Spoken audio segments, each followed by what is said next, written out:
From dog tags to ownership, heroes take the lead. Stories of veterans building trains with passion, drive, and speed. From service to success, we're here to inspire the quest. Dog tags to ownership, we're the best. Take the prize. From the battlefield to the boardroom, this is Dog Tags to Ownership, the podcast where veterans show their journeys from serving our nation to leading in business. Hear inspiring stories of grit, growth, and the entrepreneurial spirit that drives those who serve to succeed. Tune in and take the first step toward your ambition and entrepreneurship. Military One Percenters, welcome to Dog Tags to Ownership, where once a week we interview veterans who charted a path towards entrepreneurship. Our goals are to share resources, advice, and success stories about starting a business, discuss strategies for building financial independence and creating your own path, and most importantly, build a community to support each other through the challenges of transitioning from service life to civilian ownership. Should be good. We're extremely excited to introduce our guest to the show today, Larry Wilson, a U.S. Marine Corps veteran, post-certified police officer, and has over 2 decades of international and federal law enforcement experience. Larry is the founder and CEO of Deep Blue Dive Therapy, empowering service members, veterans, and first responders with a transformative pathway to healing through scuba diving experiences. Larry, welcome to the podcast, and thank you so much for joining us today to discuss your journey from dog tags to ownership. Thank you. Thanks for having me. Yeah, we're excited to talk to you. We were linked up with you through some mutual friends that Matt and I served with as lieutenants, Jamari Rowland, who's now in the State Department, and you all are serving together overseas. So really excited that they linked us up and to get to hear about your story. But to start, could you tell us a little bit about yourself and your military service? Sure. Yes. Like you mentioned, Jamari and I are overseas together. Great human being, as you know. But I joined the Marine Corps a long time ago. My first deployment, just to date myself, was Desert Storm. So yeah, we're coming up on 35 years on that. Can you believe that? Like, that's nuts. But so yeah, I did 8 years in the Marine Corps. And I was one of those where if you do 10, stay in, right? So I'm glad we did like the 4-year enlistments, but I also wanted to be a police officer while I was still young. And isn't it crazy how like things are relative? Like, me thinking retiring in my late 40s was going to make me an old man to where I couldn't be a cop, and now I'm way past that. I did police work for about 12 years in the metro Atlanta area, and my last 3 years I was an undercover narcotic agent, and I had this bright idea to like apply for federal service. And so I applied for Secret Service and the Air Marshals. The Secret Service office in Atlanta said no, but DC said yes, so that confusion kind of threw me with those guys. And the Air Marshals, I think I made it a year through the hire process, got the information for an interview, and then it was around fiscal budget year end, and they canceled everything and told me to reapply. And I was like, and this is before everybody started suing for their military time back to go into the government service. So my pivot was to become a contractor. So I immediately applied for some contracting gigs, and I went to Iraq. The police advisor. Did that for a few tours, and then that led into the world of WIPS, Worldwide Protective Services, to where I did some PSD work, Iraq, Afghanistan, Central Africa, Somalia, and now I'm on the operations side where I'm currently located now, and got a couple pieces of titanium in me and some scars along the way. But other than that, it's important to choose what you want to do, right? I've had a great time. Yeah, and so you talked about, you were in for Desert Storm, so then I'm assuming you got out of the military in like the late 90s, mid 90s time frame. So back then, because I don't know, was there any type of like transition assistance type things that helped you get out of the military or anything like that? Or was it just, hey, you get out and you just kind of figure it out? If there was, I didn't know about it. Like it almost felt like, from what I can remember from relatives being in Vietnam, you just got home, right? So World War II, you just got home. My grandfather was in World War II.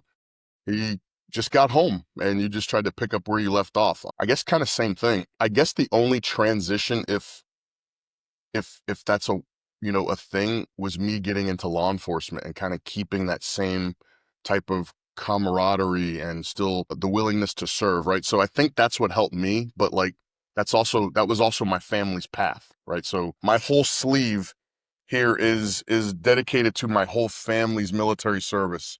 So I've got like, again, the Screaming Eagles. I've got like 25th Infantry Division. I've got the 70th Lightning, Brigade from my grandfather back in World War II. So the anthropology of my name actually means protector. So Wilson is son of William, and William used to be called Wilhelm or Wilhelm, which meant strong protector. So it literally is in my name. My family coat of arms, our motto is always vigilant. So service calls to us. So we've done the military, we've done fire service or police service after that.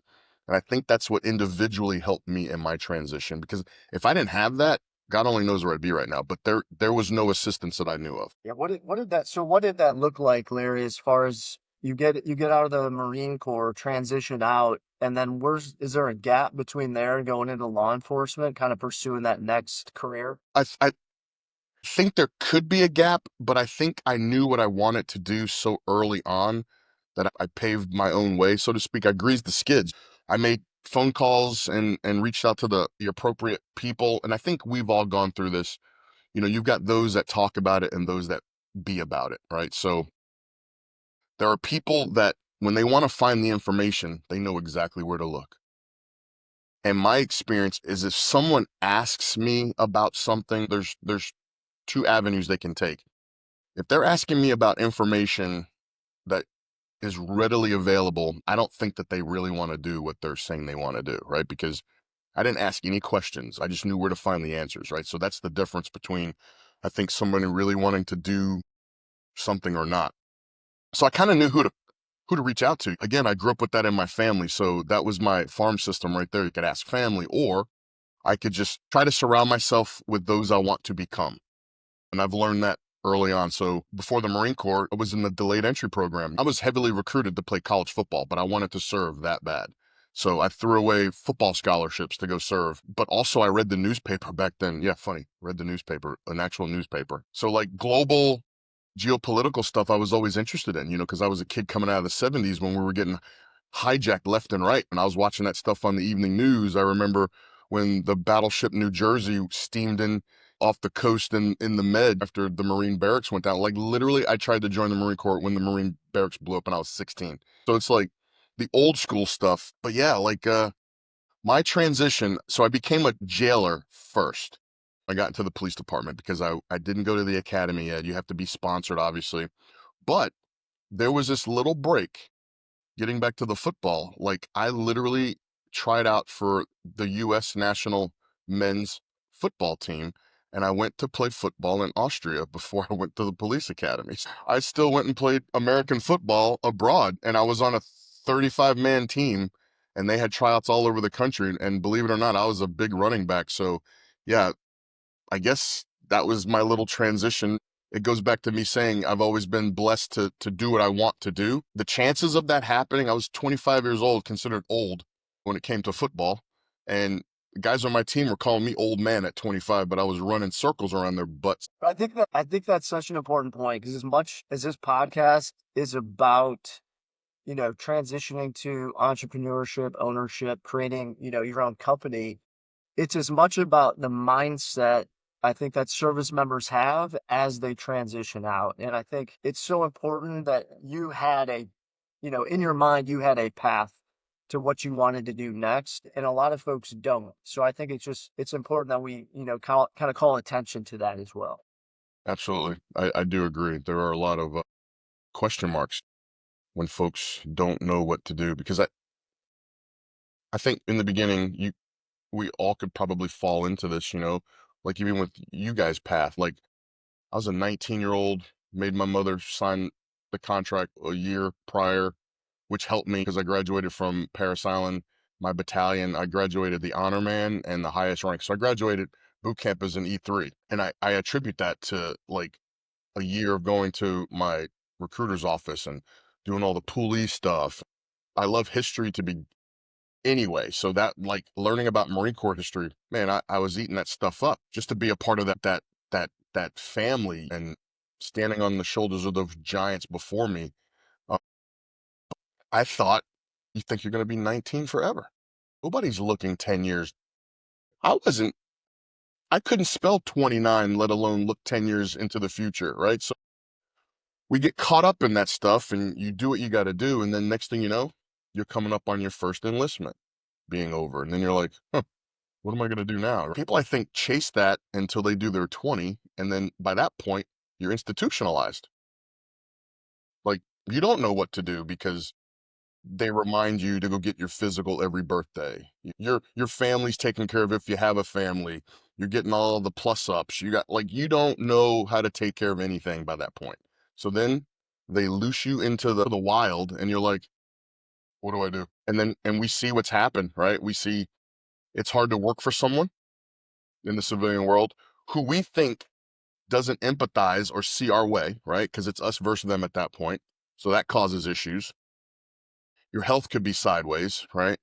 The mental stuff could be sideways. And like none of that's nobody's teaching you how to get the help you need. Like it's literally, you got to find this stuff on your own. They're not hiding it from you, but nobody's telling you. So like, that's the other thing too, right? With my foundation, in a roundabout way, I'm trying to help diminish the numbers of our brothers and sisters that commit suicide on a daily basis. And nobody wants to say that word, but I say it all the time because it has to be that impactful. It's got to shock you to think that that number is so freaking crazy. Without medication, without any type of whatever, somebody goes through whatever they go through, they find us and then they want to use scuba diving to kind of add another tool to their toolbox. And it's helped me. It's helped hundreds of thousands, tens of thousands of others. And it's an amazing recreation to get into that also has that medicinal benefit behind it, I think. You had talked about you've always wanted to serve and like that's part of your family name and everything. Is that what brought you to establishing Deep Blue Dive Therapy, is to continue to serve the veteran first responder community and help them in a different way? Yes, absolutely. I think that was definitely a calling because my family still to this day will help in whatever capacity they can. And this was, I think, a way that I could kind of give back. And basically for me, it's kind of like giving you some information. That's all I felt like that I was doing, right? So if I've got information that's helped me, of course I want to share that. And that's kind of like how that started. And to be honest, like it's easier to me, it's easier to run a business for profit than it is this nonprofit. So, but like once you start, like it started just picking up and taking on a life of its own. And I couldn't stop this if I wanted to at this point. But like those that want to give us testimonials, like the emails that I get, they're just heart-wrenching and heartfelt. And when somebody completes their scuba cert, it's like you just had a kid graduate college. And they're like, oh, I'm so proud. I'm so glad we could help. And then they talk about the dives that they've been on. We have limited dates when we go to the Georgia Aquarium, which was my first partnership and my first program. So the Home Depot Foundation is who built the Georgia Aquarium. You know, they have this program called Veterans Immersion Program where you dive with the gentle giant. So like you get in the tank with the whale sharks. It's the largest aquarium in the Western Hemisphere. But there's only 8 slots that they can offer me at any given time. So it's a long waiting list. So that's why I think we encourage our candidates after they get their scuba cert is like, while you're waiting to get on that list, because it's like first come, first serve, but while you're waiting until I can come up with more programs, go scuba dive, take a trip, get in the water, blow some bubbles, and then immediately start benefiting from what this activity can do for you, you know, being out in nature and all that stuff. But yeah, helping has definitely been a call to service after my service. Hey, Larry, I know we just dove into what Deep Blue Dive Therapy is, no pun intended. But can you tell our listeners, what it is, how long it's been around, what you're doing for veterans and first responders, active duty service members? Sure. Yeah, Deep Blue Dive Therapy Inc. I founded sitting at a dining room table back in December of 2021, just sitting, missing diving. So by that point, I had been back from Jordan almost a year, and I hadn't been in the water since I got back um, earlier that year. And I missed it, and I remember how good it felt. So I decided to form this C3 to see if I could help veterans, first responders, and active duty service members with the therapeutic benefits of scuba diving. So our model is super simple. We kind of like point out a pathway and empower these individuals to try to find ways to heal with their PTS with an alternative to medication and something else to add into their planning on how they cope with certain things like this. But when candidates register with us, there's a questionnaire that they fill out. And in that questionnaire, we ask if they're scuba certed or not. And if they are not, our foundation pays for their basic open water scuba cert. And then we put them on a list to go to the Georgia Aquarium. And more recently, we've just signed a partnership agreement with a commercial fishing outfit in Fort Myers, Florida. So now we'll be able to add diving on the Gulf side and also deep sea fishing for those that don't want to scuba dive. So we're working out final things there to do a beta test. And I just got back from Cozumel, Mexico, where there's going to be another 2 partnership agreements signed, one for a dive center, and another one for a bed and breakfast that will provide accommodations. So I did that last week. So we're building our programs, and we're going to add more, obviously, to our portfolio. But continuing the partnerships, obviously, is the way to go, and then fundraising, because like every dime to do all this stuff comes from donated money. So yeah, it's a never-ending battle. So fundraising. And August 23rd, here in Orlando, we've got a Top Golf. It's called the Dive and Drive fundraiser. So 3 hours of golf. Sponsors are uh, getting packages. We've got several packages for sponsorship, and that comes with logos on our website for about a year. So they're basically getting advertisement space. We've got a mimosa bar and brunch will be served. So it's golf without doing the golfing, pretty much. What made you go down the path of a nonprofit versus a for-profit when you came up with this idea? Was there somebody that you talked to and said that this was the best route to go, or was it just you wanted to give back in that manner? Yeah, I actually spoke to no one, and when I told people what I wanted to do, so of course I did it after. I learned that in business or anything that you're trying to accomplish, it's better not to tell people before you have it done, because people will try to talk you out of it. So I learned early on, I'll tell you what I did. I'm not going to tell you what I'm doing. So no one spoke to me. I don't even think I thought about it. It just seemed natural to be like something to give. I didn't know how I was going to do that. The first year, I had no programs. I didn't know what I was going to do. Didn't have a dime in the bank. I knew nothing. I was like, well, we'll figure it out. And that's kind of been my MO. Like you'll talk to my board members. The first Georgia Aquarium dive didn't have a dime in the bank, but I had to book the hotel. I had to get the rental van. I was telling people people are flying in. I got to pick them up at the airport. We don't have a dime. And I'm like, yep. We're going to do it. This is what's going to happen. Marine Corps mentality, right? If you build it, they will come. Literally came up last minute with a fundraiser, and it was a bowl-a-thon, and literally it just picked up some steam. So we did costume themed. You showed up in your favorite 80s movie or television characters. We had 9 lanes at this 12-lane bowling alley that was so mom and pop, but they were willing to help. We had Mission Barbecue Cater. This place had like a little back room that we did stuff. We had people donate us things for our auction. In 5 hours, we raised enough money to cover the Georgia Aquarium dive and all that travel, just like that. And everybody was looking at me like, I was like, I told you we'd be fine. No big deal.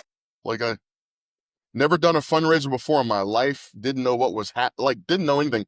Just smiling the whole way. And then I come to find out that that's the life of being a nonprofit founder. When you established a nonprofit, we had someone on our podcast a few episodes ago who worked nonprofits and then now has her own company. But she's telling us about board members. So how did you find your board members, and how did you establish your board? Were they people that you knew, or were it just like random people that you found that were interested in the same type of deep blue dive therapy type program?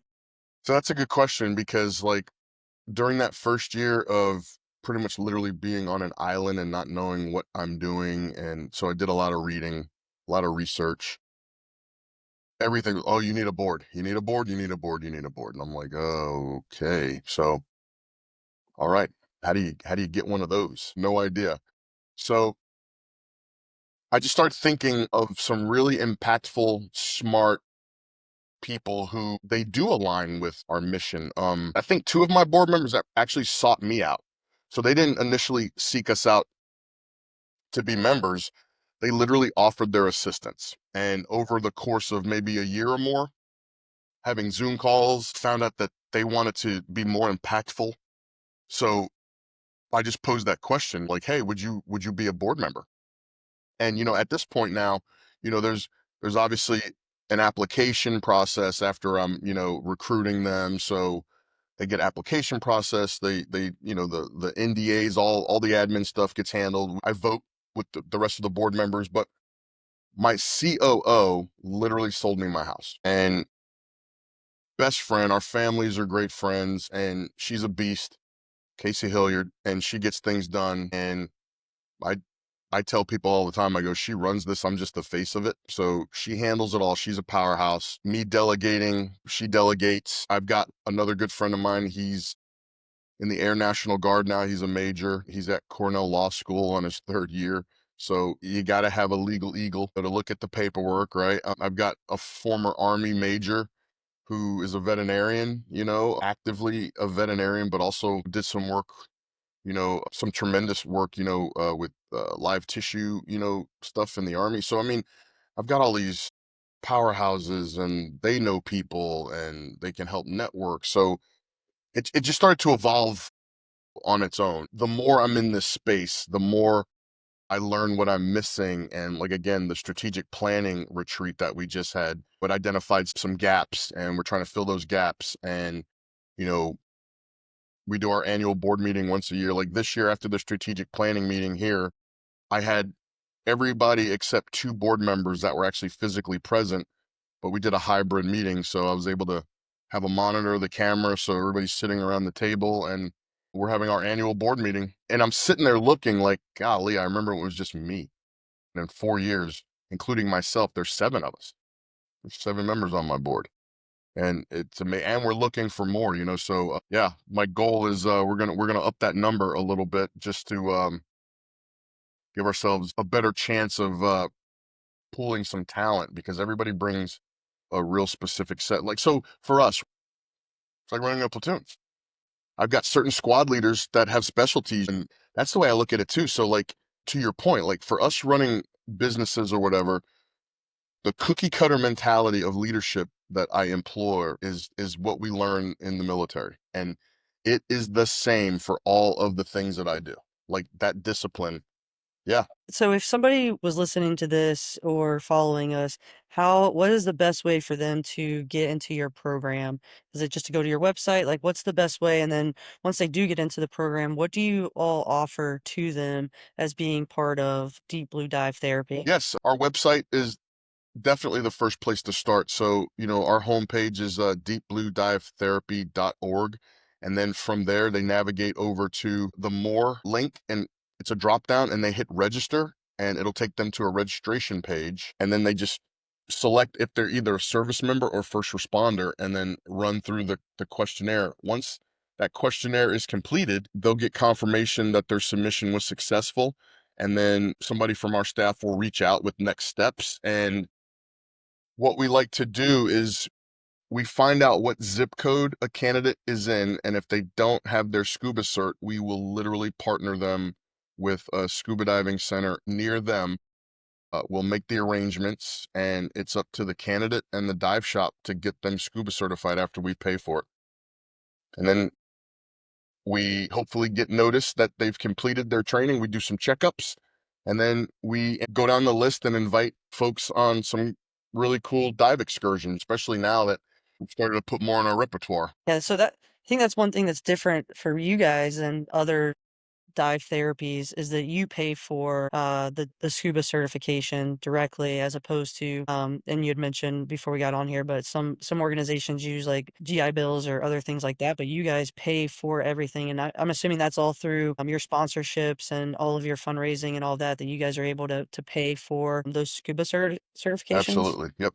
So yeah, donations, sponsors, that's how everything's paid for. So yeah, we won't touch anybody's GI Bill money. The only thing that we request that a candidate does is they just have to worry about their travel to us. That's all.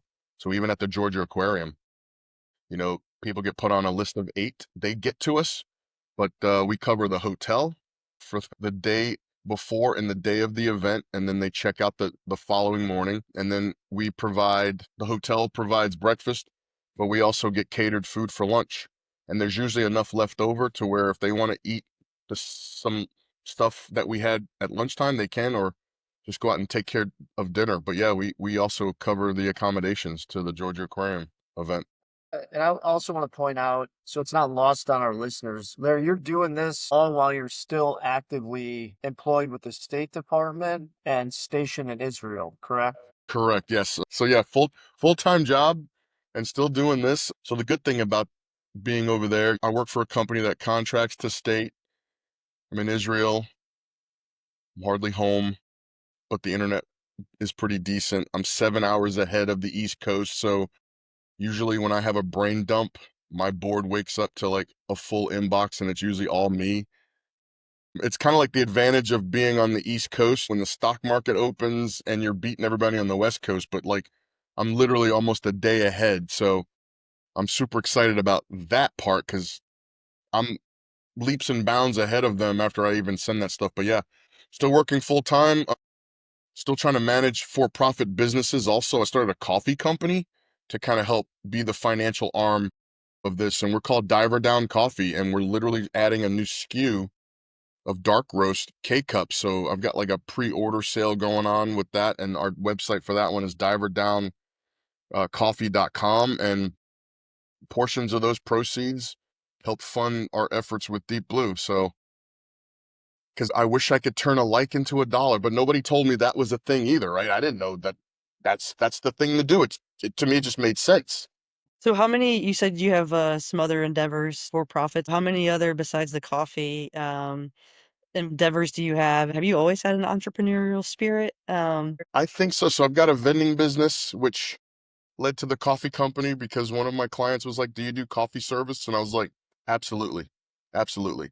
And I did not know how to do coffee service, right? So my daughter and she was actually looking it up on Google when we were driving home, and we learned how to locate and source like commercial machines and the beans, and we didn't like the beans we were getting from the store, so I started researching how to get into the coffee business. So we've got our own beans, they're bagged. I've got a couple of cases sitting over here right now, and our website is e-commerce, so people can order, we'll ship. Like I said, we're adding the K-cups that come in like a 30 K-cup box, and I've got people subscribing because the customers, we were only doing whole bean at first because coffee makers were bean to cup, so that was it. It's good coffee, drinking some myself. But people were asking for dark roast and they were asking for K-cup. And they were like, if you do that, then we'll subscribe. So now I have subscription service and just finished the artwork on the K-cup box. So we're about to pull the trigger on production on that. The vending business, I don't know anything about the vending business, but it's the same business model. And literally in 2 years, I got that thing running, but I was only working 10 hours a week. Got to get to a point where your time is money. I have a security solutions company, so I've been getting a few RFIs from the government to see about contracts. So yeah, we're registered in sam.gov, grants.gov, so all the things. And I have a holdings company that manages all of that. What is some advice that you would give to someone who is thinking about transitioning out of the military and getting into entrepreneurship now that we know that not only do you have a nonprofit, but you also have three for-profit businesses and that entrepreneurial spirit? What's some advice you would give someone? The biggest advice would be to obviously educate yourself. There's some really good books that I usually try to give to family who likes to talk to me about certain things. So I've got a couple of family members that will call me, and ask for advice, which I love because family's probably one of the hardest, nuts to crack. But one of the best books I've ever given, and I'm going to plug it, it's called Rich Dad, Poor Dad. That book is the Bible. It's so easy to follow. It's easy to read. Another couple of good things to read, right? To kind of balance things out. The Art of the Deal, amazing. You have to be able to close deals. Like I close everything. Like I close everything. It's a mindset at that point. So for us being in the military, we know what mindset means and what mindset can do. So as leaders, what did you use to motivate your troops? These are people who trust you, good or bad. They look up to you, but they look for guidance. So when you're an entrepreneur, you are that person for whatever else you do. So like, again, my board is my squad right now. So when I do an org chart, basically showing my business, it literally looks like a battalion formation. I've got my holdings company and I've got these businesses under that. And then there's a branch that goes off over here that shows the nonprofit, but one of the for-profit businesses is still linked to that because that's how it gets funded. I would tell people to tap into what we've been doing, but now you're in command. So as the entrepreneur, they're in command. So live or die, it's on them. So make a move, own it. When you do the AAR, that's when you adjust and pivot because it's always going to be moving. It's a moving target all the time. So you're adjusting fire all the time. So start thinking the same terms we've used, and I apply it all to my business. You should hear my board now. Some of them aren't even military, but they're like, yeah, we got to check fire and I'm like, yeah. So we're contagious. It's relative because of what we've done and what I'm still doing. When they're having a bad day, they literally caveat. They go, it's not like your kind of a bad day, but it's, my printer malfunction, not like your weapon malfunction, but to them, that's their weapon. I'm very decisive, which they love. I don't hem and haw. I'm like, hey, we need this. Who's going to jump on that? It's like literally doing the thing. But the entrepreneurial spirit, I think that it's generational, right? To my knowledge, I don't think you can get a degree in entrepreneurialism. You can get a business degree. So there's a reason why they don't teach that in college. So I've got people on my board that have business degrees. I do not, but I know how to run an organization. I know how to manage people. I have an idea. It sounds crazy, but again, I'm part of a fighting force that never got bigger than 200,000 in our whole history, and they talked us into assaulting beaches with 20,000 enemy troops dug in, and we're like, cool, let's go. Like that's the mindset I come from. I don't feel that failure is an option, but if it is, cool. Failure is something to learn from, right? It's never the end of the day. You just assault in a different direction next time. That's all. Triage things. I go for low hanging fruit. Like that's easy. That's a no brainer. Some people say, we can come back to that. No, get that right now because that fruit will get rotten on the vine if you don't get it. Grab your low hanging fruit, get your little wins. That's the important part. Through the journey of owning your own business, as you would know, these little wins, they're so good for your soul. They're so good for your mind. They're so good. It doesn't matter. I got some new thank you postcards. They showed up way earlier than I thought. Man, I was ecstatic for the foundation. I was like, whoa, I'm gonna be waiting on those for longer. They just came so early. Oh my gosh, like those little wins, those little motivating factors is what keeps you going. And just, failure and quitting is not an option, but failure is going to happen. Simple. And I think one of the biggest things too with this foundation is like really sitting down, doing your homework, prepping, read these books. I also read The Art of War by Sun Tzu, and I have Meditations by Marcus Aurelius. So there's certain things in each one of those books that resonates and has a way to plug into what I'm doing. Required reading for a lot of Fortune 500 companies.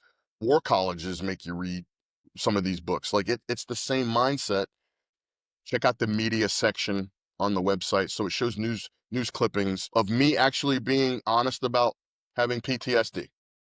Like if I want to be a part of an organization as a candidate, I think it's important that the founder of said organization, I mean, can he relate to me? Is he providing sympathy or is he really empathetic?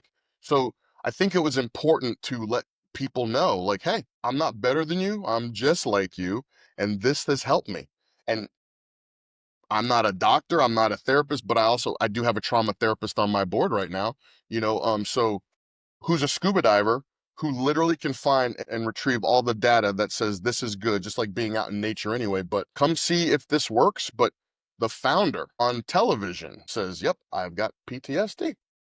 Cool.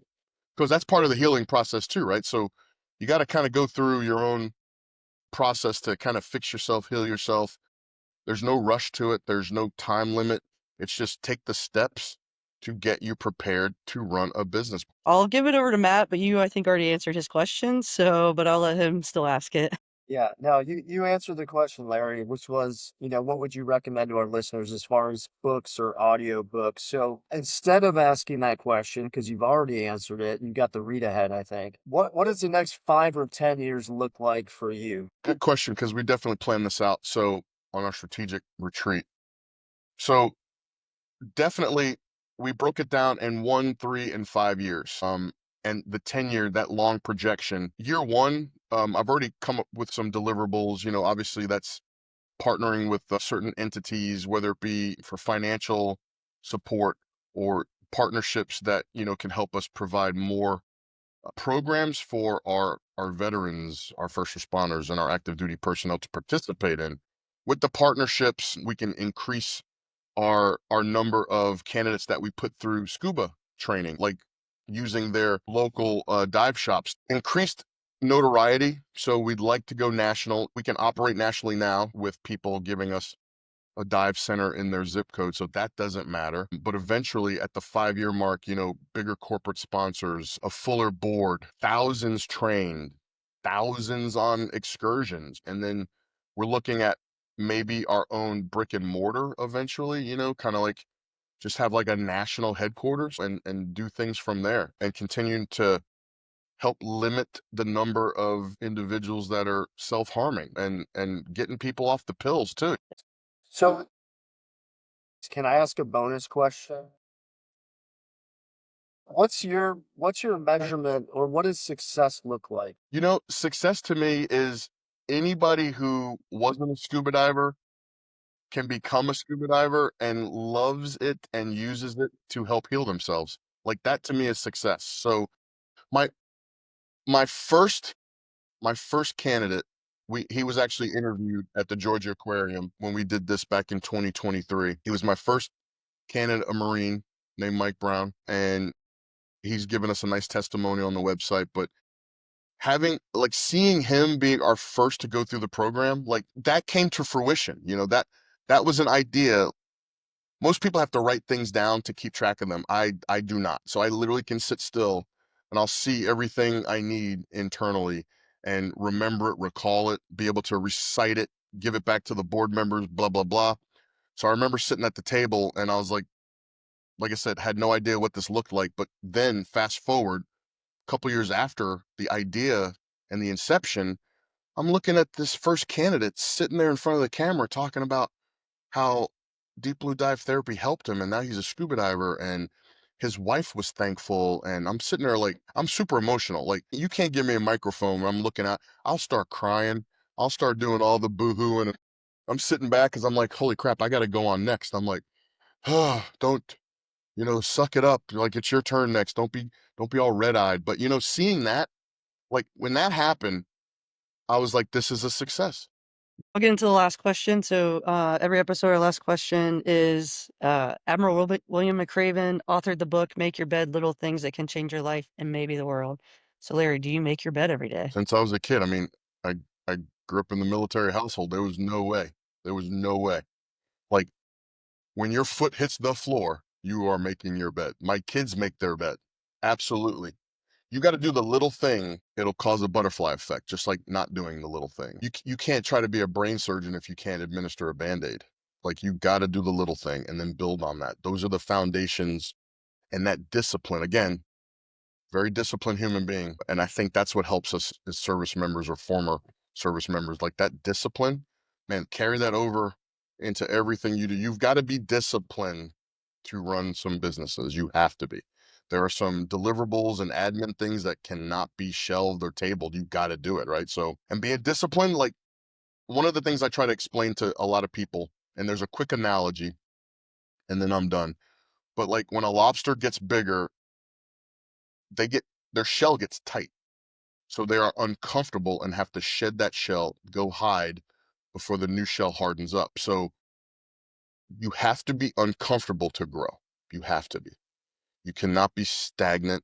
You cannot be still or sedentary. Nothing moves without you moving. I try to keep myself in a perpetual state of discomfort it means I'm growing. I had no idea. You just dropped knowledge on me about lobsters. I know they're delicious to eat. I love lobster rolls, but I did not know about the shell shedding aspect. So learned something today. And Larry, you've done that this entire podcast, like dropped knowledge, but you can tell, and I think you talked about it either before we started recording or when we were initially recording. Oh, it's about being the person, right, that you want to be and not just talking about it. And that obviously comes through on this podcast. And I think the way I measure success, this is just me personally on this podcast, it's having people like you on here that fill up our cup, right? That want us to do the next episode because you've shared so much valuable information to our listeners. And I just want to thank you for being here. I appreciate it. Thanks for having me, guys. Appreciate it.